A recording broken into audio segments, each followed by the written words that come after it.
Mapapanood na ulit sa isang acting project si James Reid ngayong taon. Ito ang naging kumpirmasyon ng singer, producer at actor sa naging panayam sa kanya ng ABS-CBN News.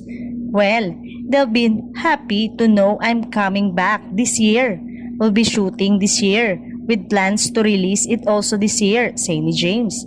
Maraming fans nga ang super excited nang mapanood siya ulit na umaarte dahil taong 2018 pa lang huli siyang umarte sa pelikulang Miss Granny kung saan nakasama siya ni Sarah Geronimo. Hindi masabi ni James ang detalye ng kanyang bagong acting project pero tiyak na magti-taping sila ngayong taon. I'm not sure if I'm allowed to say that but definitely we're shooting this year, say niya. Dagdag pa niya, we have a script. We have a story and we have a cast. I'm very excited to announce it but not yet. Masosorpresa rin daw ang fans sa makakapareha niya sa nasabing project. I can't really say who I'm working with now but I think the fans will be very surprised.